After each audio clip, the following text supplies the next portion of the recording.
So I'm going to start talking with you as opposed to at you. At least my wife and I will be talking, but I'm just curious your names and where you're from. If you're, we'll find out if everybody's here from Utah, but even within Utah.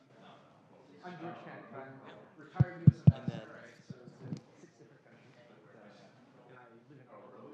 My name's Tyler, and I'm from Portland. Okay, which is north. Okay, this is my first time in Salt Lake City. So other than seeing Bryce, Zion, and Archie with my kids, I'm good to go. First time here. How are you? Hello, my name is Ray Sean. I was born in California, but I grew up in currently I live over in West Valley, which is like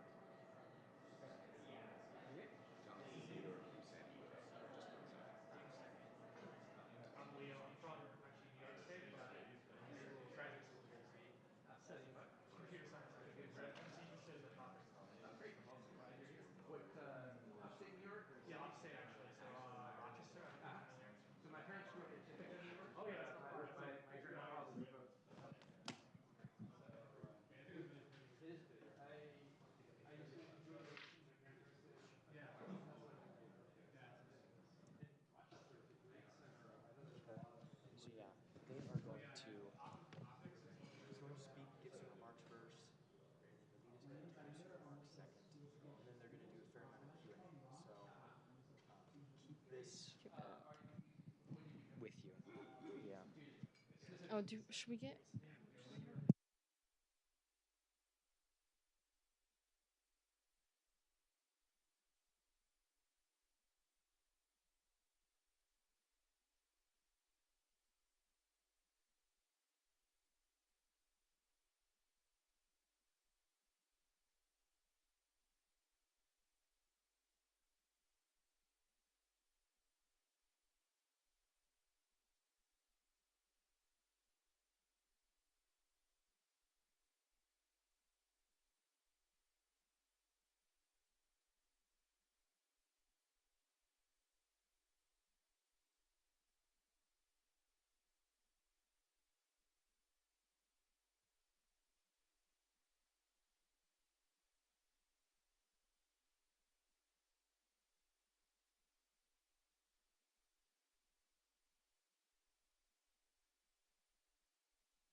my dad is in the Navy, so I've said that for years. I settled on East Coast because my dad's My assignment. parents graduated from West Point, so Ah. obviously it's go on. I am double majoring in international studies and geography with minor in political sciences and GIS. Okay. My name's Chris. I'm actually a data science major, and this class fulfilled one of the requirements. However, I used to be international studies, and so you kind of have that interest. I also interacted with the professor before, and I was like, it's pretty cool. I'll stay in the class. Lived in a few different countries, and so being able to participate in this type of discussion is intriguing to me. So joining today is ahead of time for the next class. Excellent. Thanks for coming. I'm Aubrey. I'm from Utah, and I'm an international studies major. Good. So All right. over to the organizers. Welcome everybody to the first forum. I'll hand it over to Rory to get us started. Okay, awesome. Welcome to the Hinckley, today's Hinckley Forum. My name is Rory Stewart. The Hinckley Institute of Politics is a nonpartisan institute at the University of Utah. The Hinckley provides an array of transformative experiences for students through internships, forums, and classes. Hinckley forums seek to foster public discourse and civil debate on the most current and pressing issues, bringing in local, national, and international thought leaders. Today's forum is titled Ukraine, Russia's Wars, and U.S. Enduring Transatlantic Interests. I will now hand it over to Alexander Hill, a student and former Hinckley intern who helped organize this event.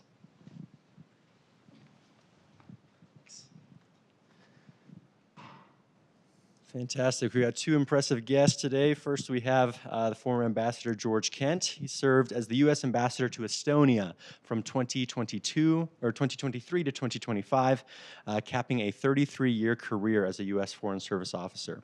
And he served overseas at embassies in Uzbekistan, Poland, Thailand, Ukraine, and Estonia. He also has a number of assignments in the U.S. Department of State, including as Deputy Assistant Secretary of State with policy responsibilities for Ukraine, Moldova, Belarus, Georgia, Armenia, Azerbaijan from 2018 to 2021. In this latter role, he was subpoenaed in 2019 to testify in the first impeachment proceeding against President Trump. After retiring from the U.S. Foreign Service in 2025, Kent cycled the Trans-America Bike Trail, raising money for Ukrainian frontline units and awareness of Ukraine's importance for U.S. foreign policy interests. Kent speaks Ukrainian, Russian, Thai, and some Polish, German, and Italian. He has degrees from Harvard, Johns Hopkins, SAIS, and the National Defense University's Eisenhower School. His hobbies include beekeeping, choral singing, cycling, gardening, and home brewing.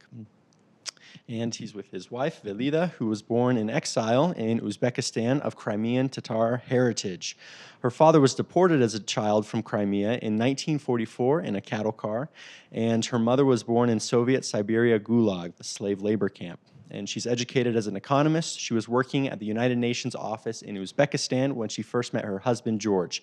She joined his diplomatic life starting in Poland. Velida made a career transition to teaching after receiving a master's in education from George Mason University. She spent 6 weeks along the Ukrainian-Polish border after Russia's wider invasion of Ukraine in February 2022, helping resettle refugees, raising tens of thousands of dollars in the process.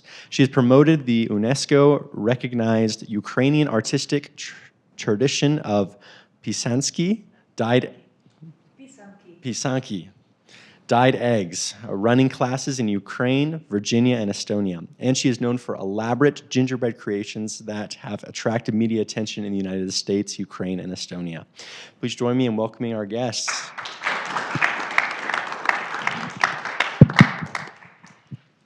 So I was asked to have a topic, and so you heard what I would like to at least initially start talking about, but I really want to have a conversation with you all and give you a chance to ask questions and raise issues. So I will try to keep my initial comments super short, and then Velida will talk a little bit more about some of her activism. I think the Hinckley Institute, my understanding is there's a lot of focus on the civic engagement, and so I think I was a U.S. diplomat representing the United States government for 33 years, but I think what I've tried to do in the last year, cycling across the United States, raising awareness and raising funds, is a form of civic activism.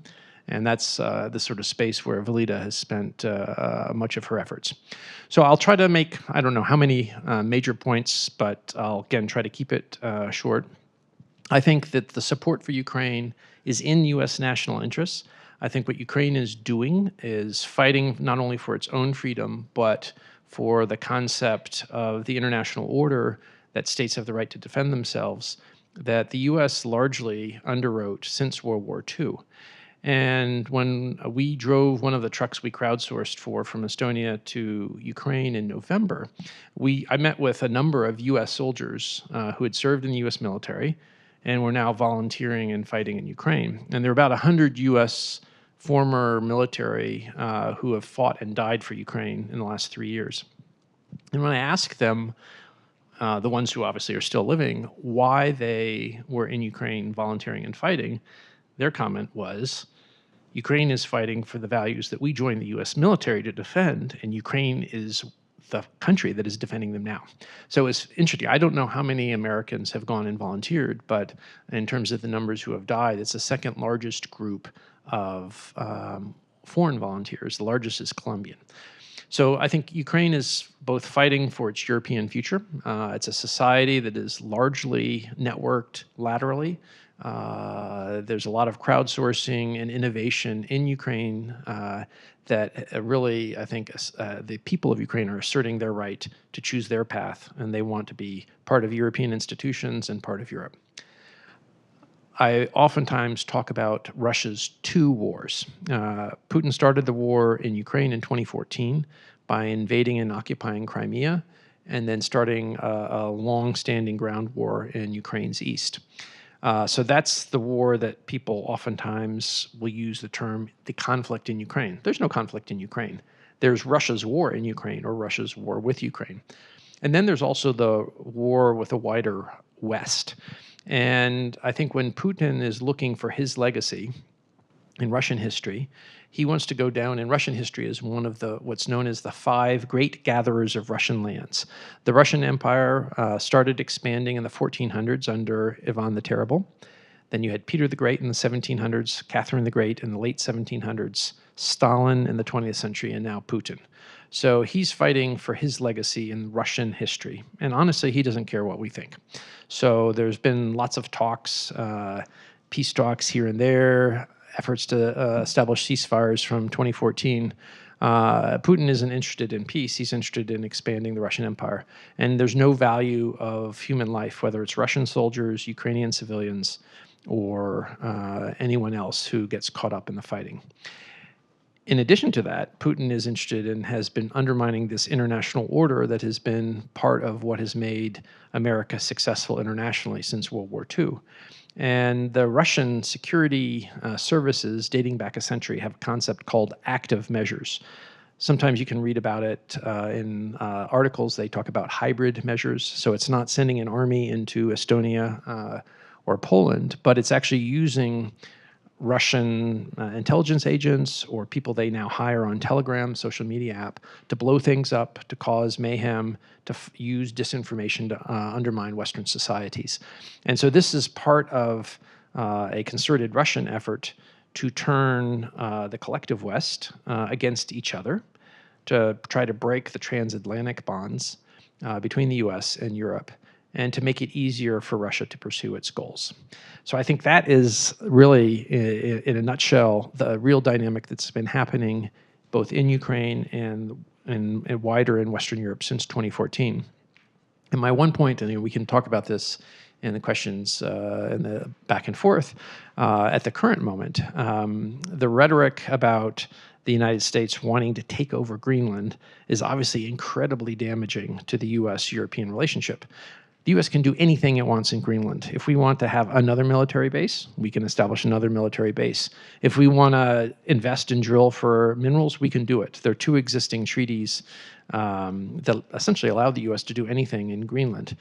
But the idea of the U.S. trying to take Greenland by force and incorporate it into the United States from a people, the Greenlanders, who don't want to be part of the United States, and which is part of Denmark, who's a treaty ally, which sent troops to fight and die in Afghanistan and Iraq, is incredibly damaging to the U.S.-European relationship. Music to Putin's ears. So I think we're at a very worrisome moment in the U.S.-European relationship, which has been the engine of both of our economic success and our security success since the end of World War II. So that's my short, I think I've tried to keep that to 5 minutes. And hopefully, whether it's about what's happening in Ukraine, what Russia is doing in Ukraine and challenging the West, and then this sort of moment that is fraught with potential, shall we say, tension between the United States and our longtime friends and allies in Europe. There's a lot to talk about. But again, I just want to throw some initial theses out there, and then rather than me talking at you, I want to talk with you. So I'll turn the microphone over to Valida, who can sort of, and okay, her own, and talk a little bit about the sort of activism side as opposed to the big policy side. Hi. So for me, the activism happened in 2004 when we served in Ukraine for the first time. They had an orange revolution. And I was like, it was mind-blowing for me that people in Ukraine who were under the Soviet regime for so long suddenly were on the streets and wanted to defend their elections because the elections tried to be stolen. And then people were on the streets protesting, and I was running around buying buns and some, I don't know, food and delivering it to protesters. And he was on the phone saying, get out of there, because the US embassy is not connected to it. But because I spoke Russian, I grew up in Uzbekistan. So for me, it was like, oh my God, at age 34, suddenly I saw something which each individual person could do. So that's, it was 2004 during the Orange Revolution. And in 22, what happened, I happened to be in Ukraine 8 hours before we got, the country was bombed, because our daughter, who was working there as a journalist after graduating from BU and going 2019 to work there, she refused to leave the country. And then she said, 24 years old, if I die, I die. None of my friends and coworkers are leaving. I'm going to be here. We're just getting our passes. We can go to the front lines and all that. So, and he's like, get on the plane. I'm going to get her. So, and that's how I arrived to Ukraine 8 hours before. And because I was there, she felt she was responsible for me. So we had to leave with all the refugees running, getting in somebody's car and crossing the border into Poland. And then, and she's like, okay, I'm staying here. I'm going to be reporting from the border. So that's how I ended up being there, even though I wasn't thinking about doing anything. And on the spot, had to help everybody because there were so many people crossing. And what was amazing for me, that how many people in the US, I just posted on the Facebook a story saying, here's the girl, she left her country and that's, I don't know what's going to happen to her. And so many people started reaching out and saying, I have somebody who can host somebody in Germany, or I have somebody, people from England, from a lot of other countries, try to send money directly, please give it to this person, that person. And so for me, it was interesting to see that so many people from all over the world were so involved of helping and wanted to have direct help. It was like a network of people who didn't know each other, and they got together and they wanted to help. So, and since then, I guess that's how I got even more involved in that. So I just want to say that human, how do you call it, capacity of all of us, each person can do something, and each of you can do a lot of things. Even sometimes I've heard from people, oh, I'm such a small person, how am I to change anything? And whatever you do, just be passionate about it, and then try to put in any input in whatever you're doing. So that makes a big difference. So again. Yeah, so that's, again, we tried to keep it short, so that's more or less 5 minutes each. And now a conversation about really anything you want, because obviously this, from the time we agreed to come here, which was, I think, 2 months ago till today, a lot of things have happening. We have the snatching of Maduro out of Venezuela, lots of stories about that. As I said, the rhetoric about Greenland returning. So yeah, I was a diplomat for 33 years representing the United States overseas. But a conversation about the role of the U.S. in the world, wherever the world is, and trying to explain that has also been part of my life job and now as retirement and passion. So anything any of you want to talk about or ask about what's happening in the world, it's game. And I don't represent the U.S. government anymore, so I can say whatever I want. Yes. I'll pass the mic to whoever wants to ask questions. Hello, my name is Ray Sean. The question I wanted to ask is recently President Donald Trump pulled out of, I believe, over 60 agreements between the U.S. and other various countries. In the past, we've sort of seen President Trump flip-flop on the Ukrainian issue. And now with issues in Greenland, do you see the U.S. sort of going towards a more isolationist stance where they kind of withdraw from all of our allies and then sort of do their own thing? Great question. Not an easy answer. And I woke up this morning, I read one analysis trying to map different views in the Trump administration. I think President Trump obviously says and writes whatever he wants. And then there are people who try to either implement that or bend what he says to their own agendas. And I think there are, I would say, three different, you could argue, and this is the article I read this morning, arguing there's sort of three different approaches within the team. You have J.D. Vance, the vice president, who seems to be, in rhetoric, more isolationist than a number of people. You have Stephen Miller, the powerful deputy chief of staff, who's an out-and-out imperialist. There are lots of different other adjectives that could be used, but he was asserting the right to just seize Greenland this week on CNN and elsewhere. And then Marco Rubio is a sort of tie to I would say, a more traditional Republican approach, but someone who's a son of Cuban immigrants. They weren't refugees because they came to the U.S. before Castro took over the island, but who has always had very strong views about being more active in Latin America. So, yeah, I think while people wonder if the U.S. is going to be isolationist, in the last 2 months, or 2.5 months, we bombed Iran, we bombed northern Nigeria for reasons that are weird. We could talk about that. And then, we snatched a leader, not a president who was elected, but a dictator out of Venezuela. And the question is, what's going to happen next in Venezuela? That's not isolationism. It's not systemic engagement in the world based on principles and working with allies, but it is definitely an active role in the world. So I think isolationism is probably not the right word, but what the U.S. is actually doing and with whom we are going to cooperate is a very open question. And I can say that allies in both in Europe and Asia who have depended on us for their defense for 80 years are really concerned because they've always been able to count on the United States to be there for them. And for our part, the United States, we've always defined our own national security and prosperity to include the prosperity and security of our allies. We trade with our allies. That trade makes us both more prosperous societies. And we've sent our troops overseas twice in the 2 world wars in the 20th century, lost a lot of U.S. lives and spent a lot of money. So the idea of investing in security of our friends and allies is also our security.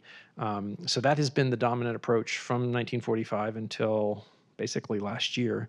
And we're now in different waters. So great question with no conclusive answer yet. So keep on reading and thinking and asking questions.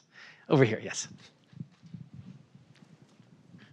Hi, I'm Dominique, and I was just wondering if you could give your thoughts on Ukraine and NATO, and if joining NATO would ever be in the future, and if that would be a good thing or not. When we were in Ukraine, I did 2 tours in Ukraine. The policy elite of Ukraine always wanted to join NATO. The Ukrainian populace actually did not. And I think they were more focused on the European Union because they were focused on, I think, prosperity and well-being. That changed in 2014 because when Russia started invading Ukraine, occupying Crimea in the east, Ukrainians went, oh my goodness, we thought we had these agreements signed with Russia that they respected our borders, they respected our territory and sovereignty. They don't. So what do you do when you've got a big neighbor who's invading you and threatening you? You look for allies. And what is the most successful alliance in history? It's NATO. And so I think the thinking of the Ukrainian people was the same thinking of the Finnish and Swedish people in 2022. Sweden had been neutral for 200 years. The Finns really didn't have a choice after World War II. They were invaded by the Soviet Union in 1939, the so-called Winter War. They lost 6% of their territory, and they were enforcibly not allowed to move west initially during the Cold War. So the Finnish people, I think, were always wanting to join NATO. The Swedish people, it was like a boomerang. So in 2022, with the wider invasion of Russia, Swedes said, okay, we may have been neutral for 200 years, we want to join NATO. And so both countries joined. That's where the Ukrainian people are now. I think what Ukraine argues is that the Ukrainian army now is more capable of fighting Russia than any NATO army. It's actually true. And we have a lot of high-end platforms, but the type of warfare that goes on now is completely different. There's not a front line in the concept of front lines of wars in the past. There's a kill zone. And that term came about last year when fiber optic controlled drones started coming into play. Regular drones can be driven into the ground using electronic warfare. So what they do now is they have very thin fiber optic cable. It can extend out to 20 kilometers, so 12 miles long. And so the drone operator can control the drone and you can't force it down.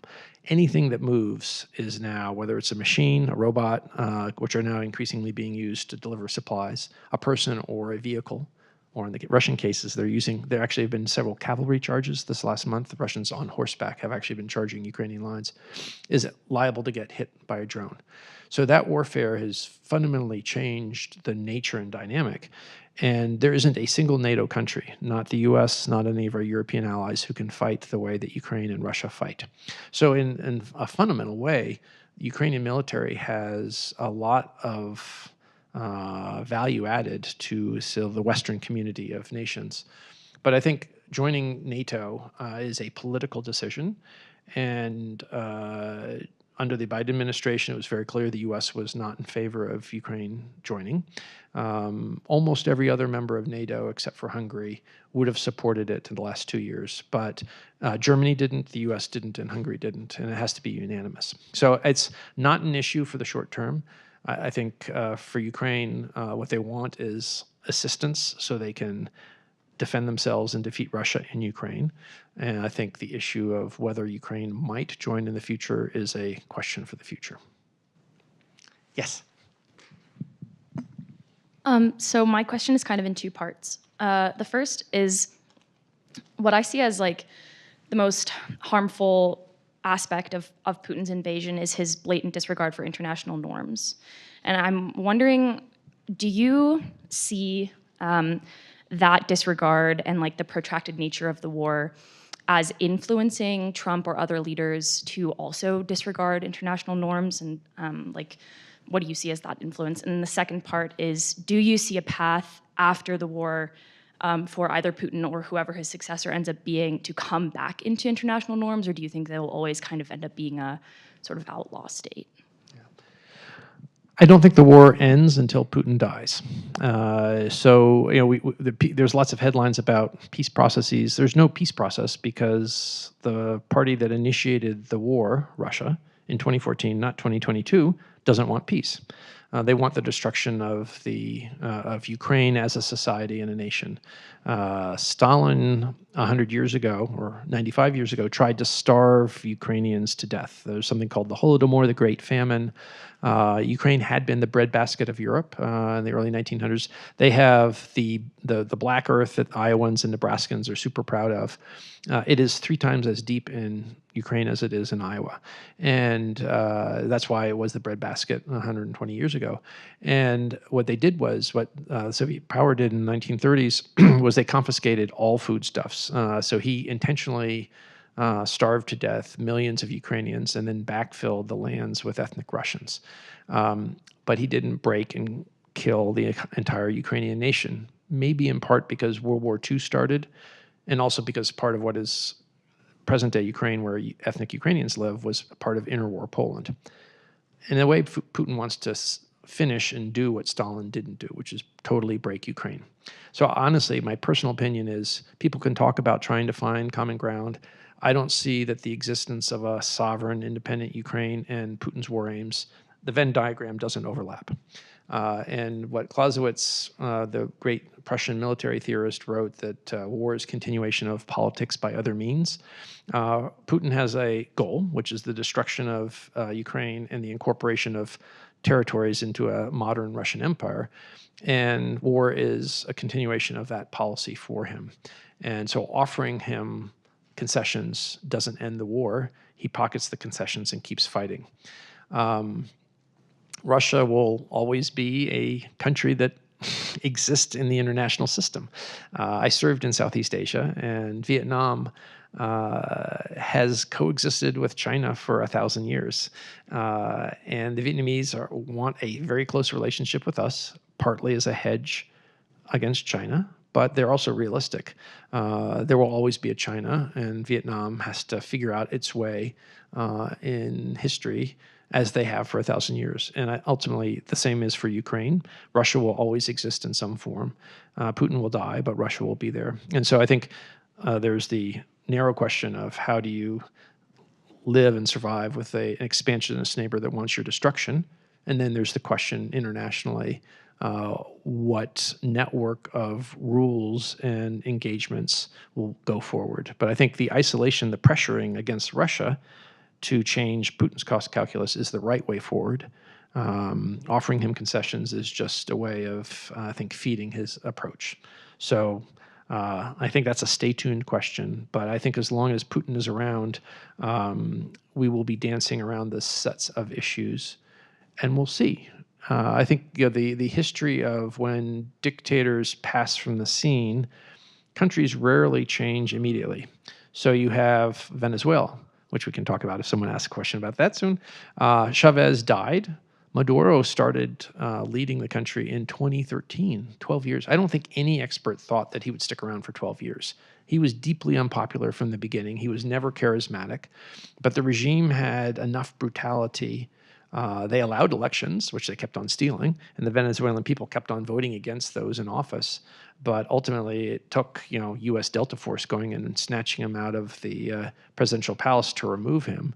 The regime is still there. So in Cuba as well, eventually Castro died, but that did not start a change in Cuba the way many Cuban exiles in Florida certainly hoped. So a complicated situation. Yeah, go ahead. Okay, so to your question about if they're copying each other, right? So they're going back and forth. What I was observing with Putin when in 2008, and it was, I think, Bush was the president, they invaded Georgia. And Georgia was part of the Soviet Union. And for me, living in Uzbekistan, I knew the Soviet Union fell apart in 1991, but Russia was a small Soviet Union. So it's basically was that USSR which really wanted to go back and get those territories back. And then when Georgia was invaded, everybody was looking at us because that part of the world, and the whole world was looking at the US as a dominant power of, let's say, we're going to interfere and we're going to stop the wars, we're going to do this like for real. And then 2008, it didn't happen because, oh well, Georgia, small Georgia, who cares, let's not touch the bear. And then Syria happened, and that was Obama. And Obama was putting the red lines and saying, okay, here's the red line. If Assad does that, we're going to show. Assad did it. Nothing happened. Again, Assad is going to do this. Nothing happened. And then it was 2014, Crimea, also Obama, and Putin was learning, trying to see, like, is it, like with the little kids when they do something, and if the parent goes like, oh, so they're going to do more. So he was basically trying to see how we're going to react and what we're going to do. And there are different reasons why our leaders didn't do what they promised to do. And then So I had relatives from Crimea calling me saying, I think there is a U.S., what is it, which? Aircraft carrier. Aircraft carrier somewhere in the Black Sea coming in to save us. Is it true? They're coming. So people are looking like, here we are, the big arbiter coming and then trying to stop stuff. So that didn't happen. And then they were like, okay, let's give, we had actually US ambassador in Ukraine coming and talking to a Ukrainian saying, don't fight in Crimea, let it be, give up, because they were afraid they're going to invade the whole country. And then, so from then, Trump came in, right? Was it? Yeah, Trump. And then again, the war continued, but Putin was learning from each administration, as somebody pointed out. In the democratic run countries, leaders change. You know, there are elections every 4 years, every 5 years, but dictators stay. So he was learning for all those years how to deal with us and the West. And he didn't care about what we do and what other people are going to say, other countries, because he could see we were not acting. Yeah, and then so he acted this way. Now we have administration who goes like, look, that's what's happened. That's okay, right? So let's just try to do that. So they're kind of feeding on each other because they're learning from how is the whole world is taking it. So that's how I see it. So I don't know if it's. I think you had your hand up, yeah, the longest. So.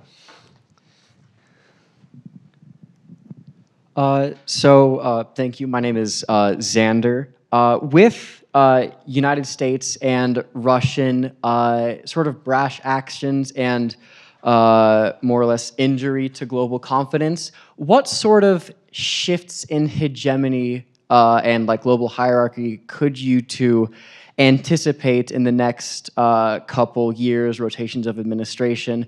Or would you consider that the United States and Russia have too much economic and political momentum for anything to change long term?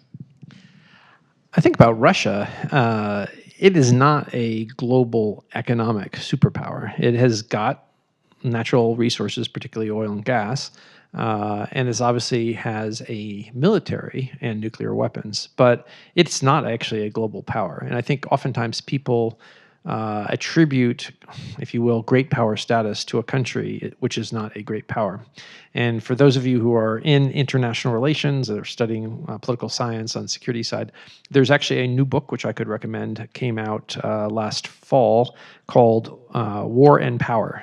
Its author is Phillips O'Brien. He's an American professor at St. Andrews University in Scotland. But he looks at the components of power and success in war. And he hates the term great power because he thinks it obscures more than it clarifies. And in particular, he thinks that traditionally we've attributed much more power and influence to Russia and the Soviet Union than it deserved. I think the bigger picture going forward, if we're looking at countries that can really shape the international order, China is clearly the other power, which has both the economic might and the desire to build up its military and take action. So I think if you, obviously you can read about it, part of the shift in thinking of the US administration and some of the leaders, officials in the Trump administration, and the second Trump administration, is this focus on what happens if China attacks Taiwan. So here's a question for you. Why should the U.S. care if China attacks Taiwan? We should. But the question is for you all, what is the U.S. national interest in Taiwan? Yes. U.S. maintaining a military presence in Taiwan acts as a check against China. Okay, we don't have military presence, but we have lots of military presence very close by in Okinawa and Japan, but we don't actually have U.S. troops in Taiwan. So but hold that issue because U.S. forces in Asia are important. Yes? Yeah, there's this one company which builds about 90% of the most advanced chips in the world. very U.S.-friendly company trying to build a factory, I think, in Arizona, although they're having a real hard time with the supply chain and finding workers who are willing and able to do it.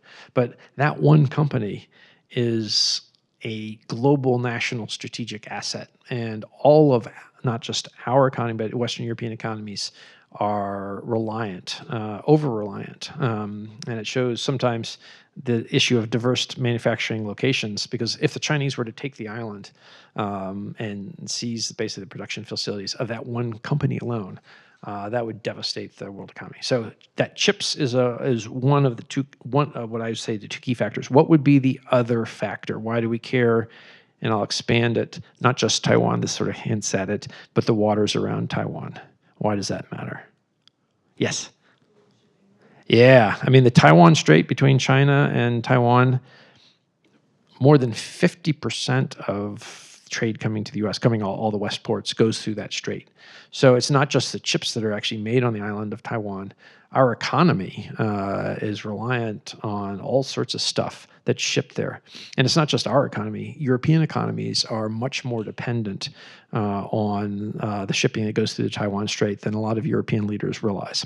So those two factors, chips and the shipping lanes, are why it matters to our economy and therefore our security that the current status quo, Taiwan as an independent entity that we don't have diplomatic relations with, but is super important, that it remains independent and that the shipping lanes stay open. So I think that's, and in the same way that Putin has been trying to claw back territory and not just Ukraine, but potentially in other parts of the former Soviet Union that became independent in 1991, the Chinese have always maintained that Taiwan is part of China.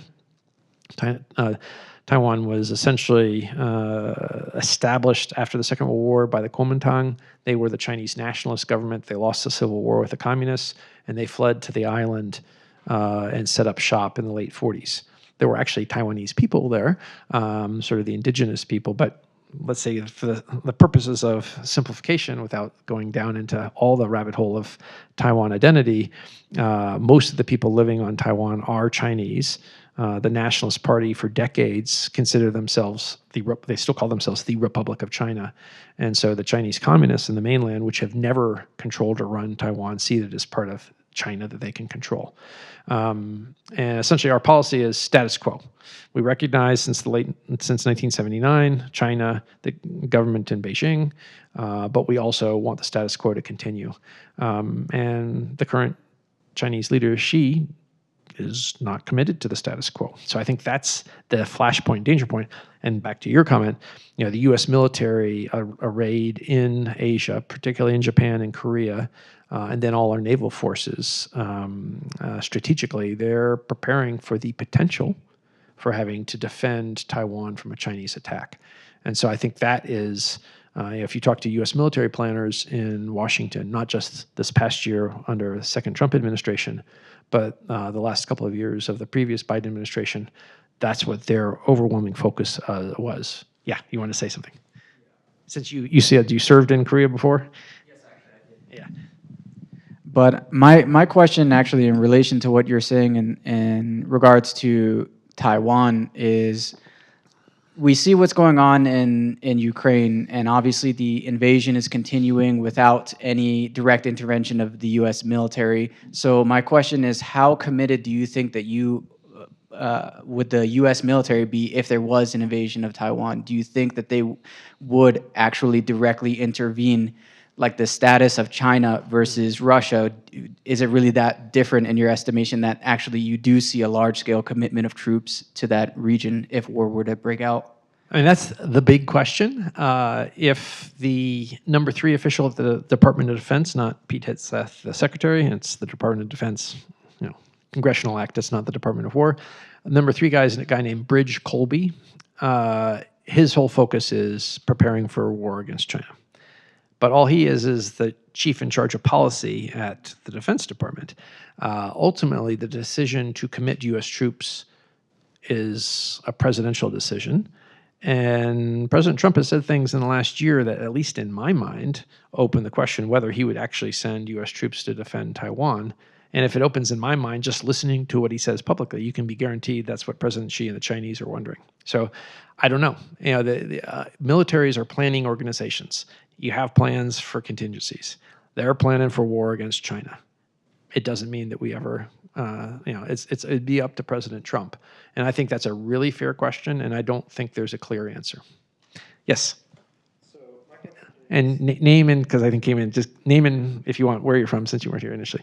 Oh, yeah. I'm James. I'm from Idaho. But my question is, since we've seen a lot of talk recently about the United States potentially invading Greenland or just cutting off support for Ukraine entirely, and of course, Greenland, if we invade Greenland, that's a whole other can of worms. But if we were to cut off Ukraine, how could Europe respond if that were to take place, given the poor state of their defenses, of their defense industries, and how long do you think it could take for Europe to be prepared to respond? Great question. As I mentioned before, the U.S. has 2 treaties with Denmark that allow us to do anything we want in Greenland already. So the idea of performative act of invading Greenland, besides being ridiculous, again, in my view, achieves nothing and risks sundering our relationship. Last year, the U.S. gave no assistance to Ukraine, period, in terms of financial assistance. No military assistance, no economic assistance. There's a fantastic article, the best article of the change in U.S. policy towards Ukraine over the last year. It came out in the New York Times last week. Adam Entus is the author. He interviewed 300 people, and he chronicled how the U.S. approach towards Ukraine changed. The only thing the U.S. is doing to help Ukraine over the last year, which is significant, is we're providing intelligence and some planning suggestions. So when the Ukrainians use their own weapons to target Russian assets in Russia, they have some assistance. And so that's not military, it's not money, it's not equipment, it's not weapons, but that knowledge is valuable. So we've sort of cut off 99%, and that 1% is valuable. But essentially, Ukraine this past year has been fighting on its own without our assistance, and then with their partners in Europe. I think I mentioned before this how Ukraine can now fight in a way that no NATO ally can fight. They also are innovating defense industry supply chains.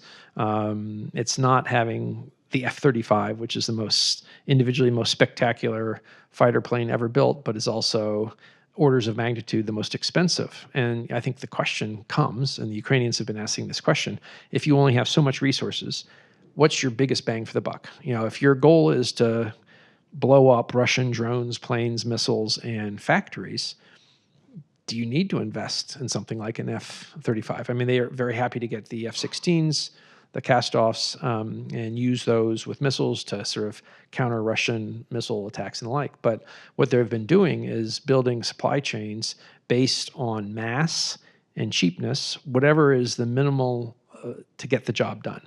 And it's a completely different mindset for military industry than the mindset of the huge American and Western, what they call the prime contractors. They're focused on massive platforms, super expensive multi-year contracts, and that's how they've built out their business. And what this war, Russia's war in Ukraine, is showing is that innovation, the ability to continually adjust your product on a almost weekly basis, and then produce that in mass and as cheaply as possible, is a completely different paradigm. And I think the U.S. military defense industry is not prepared for the next phase. And last year, the Danes were the ones who initially adopted approach. Rather than buying Western weapons, they started investing in production in Ukraine, using this sort of both the Ukrainian technology and drones, but also this idea of continual adjustment in production. So if the Japanese introduced just-in-time, logistics supply chains in the 1980s, this is sort of continual adjustment of your defense project as whatever it is being used in real time in the war zone. A year ago, when I was still ambassador in Estonia, I had a congressional delegation. Jason Crow represents some district in eastern Colorado, former Army Ranger. we talked about Russia, Estonia, Baltic security, and they said, oh, you know about Ukraine. I got a question for you. I got a drone company in my district in eastern Colorado. They say they can't, get traction in Ukraine, can't get a contract. They wonder if it's corruption. What do you think? And I said, well, is their product being used in Ukraine? And he said, Ambassador, you didn't hear what I had to say. And I said, Congressman, you didn't hear what I had to say. Defense industry in the next phase is not going to be gold-plated, 5-year guaranteed contracts. That's like socialist economy. We're talking venture capital here. They need to get their product in, offer it to free, partner with a Ukrainian brigade, innovate. Because whatever's in their warehouse, if it's older than a month, it's out of date, it's obsolete.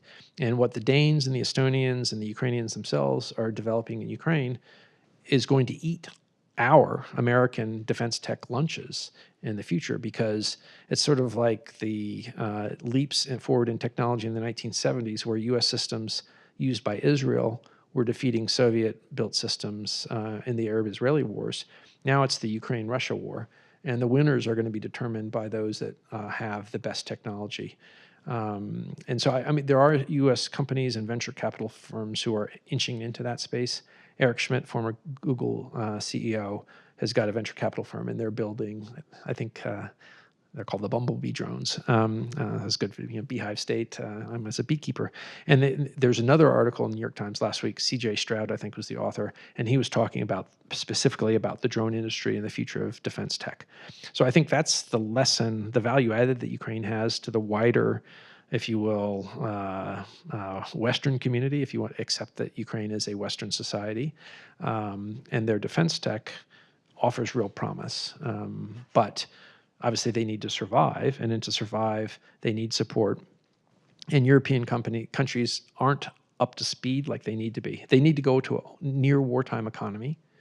Eastern flank countries like Estonia this year is going to spend 5% of their GDP on defense. We don't spend 5%. We spend about 3.4%. So Poland, Estonia, they're leading the way because they were part of the Russian Empire, and they honestly think war is coming to their countries. So even if it doesn't, they're investing now and preparing. Yes? A follow-up question on Ukrainian defense technology. Do you see that as a potential strategy that could be extrapolated to Europe as a whole as it starts building up its defense capacities now that the US is kind of withdrawing from Europe? Or is that a strategy, and are those technologies more applicable in the Ukrainian-Russian conflict, or could they also be used as Europe tries to beef up its kind of defense as well? They definitely are applicable. I mentioned earlier in my initial comments active measures, Russian efforts to undermine Western societies. The Russians are using both the Shadow Fleet and other commercial vessels. They drag anchor and break communications, gas, electricity infrastructure under the water in these international shipping lanes, for instance, in the Baltic Sea, testing responses and finding the gaps in international law. There have been drones all over Europe over the last 2 years. We saw them first actually in Estonia when I was there. Then last year they showed up outside bases in Germany, and then it was airports in Copenhagen and Munich that were being shut down because of these drones. And then when Zelensky's plane landed in Ireland, I think a month ago, there were drones right off. They came off out of the water and right along the Dublin runways. And his plane landed, I think, 10 minutes early. Otherwise, they would have been there right when Zelensky's plane was landing. Who knows what they were planning to do? But I think that was a moment. Was that a potential assassination attempt? Could have been. We don't know. So, for instance, these anti-drone and drone-on-drone developments, it's already something that essentially Western Europe is naked. And the ability to prevent drone incursions in Europe is very low. And so their critical infrastructure, airports, power plants, and other things are being mapped. The air perimeters have been routinely violated in the last year. So I think, for instance, the Danes and the Estonians, what they see is investing in these technologies, the front end of the production would be used in Ukraine, but it's a co-production agreement, and then their midterm needs, which actually are also short-term, would then be met. So I think that's, again, there's definitely this idea. I think the countries that are visionary and not buying big systems but co-producing see that as bridging both immediate and midterm needs of Ukraine and Russia. You want to say something? I want to add the example, real example, what happened. We have a NATO troops in Estonia, and there's Americans, Estonians, French, German too, right? German, Italian? Which one? The Italians? Yeah, but that was like Estonian Americans. And so what happened, the drones were coming from the Russian territory and were hovering above the American base. And they're like, okay, first day, second day, and response was like, they look at that, they report it, and they don't know what to do with that. And I don't know, day what, 3, 4?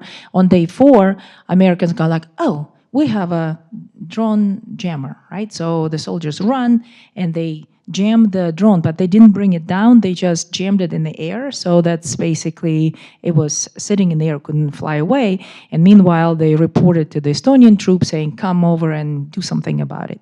And then it took longer than 30 minutes, and the battery on the jammer died. And drone just flew away. So basically, it showed in the real life experience that the NATO troop, American troops, had nothing to do anything with this drone. What Ukrainians do when they see it, they take a shotgun and shoot it, and because that's what works. And then we did not have, I mean, NATO or American troops did not have anything like what we do in this situation. So that's a reality. That's a real life. So it was an Estonian base, and at the time, while U.S. troops have the right for self-defense, it was the Estonian responsibility to shoot the drone down. So I met. Well, they didn't know how and what to do. They weren't ready. It was a Sunday night, and it took them more than 30 minutes to get out to the perimeter. And I met the chief of defense the next week, and I said, General, oh, what do you do? Actually, I met him the Friday before. So the first day it had happened, I went in and talked to him, and then this incident happened on the Sunday night. He says, oh, well, we take a shotgun and shoot it down. It flies like a bird, shoot it like a bird. Fun answer. But the team that maybe had the shotguns didn't get there in time to shoot it. So again, we're learning a lot of lessons. And again, I think the Ukrainians have some potential answers that we can all collectively learn a lot. And I think the way warfare is fought, you can be guaranteed that the Chinese are very closely watching. So going back to the issue of what could happen in Taiwan, the mass use of drones, sort of just massing, the Chinese are focused on that potential. So whether it's our troops in Asia or the Taiwanese, there are a lot of lessons to be learned by this, how the Ukraine war theater, just like the Arab-Israeli war theater in the 1970s, is this field of innovation. Sorry, that's all the time we have today. We want to thank our guests. Let's give them one more round of applause. There's pizza outside. Feel free to stick around. Yeah, thanks. And we're not running away, so I know some people had some additional questions, so we can wander out and you can keep on asking questions and we'll keep on talking. Thank you again. Yeah, please feel free to take them up on. Could we maybe do a group picture? Because the people who sent me here said, take some pictures while you're here. So maybe I can either do a selfie or we can just turn around and so we have this nice background.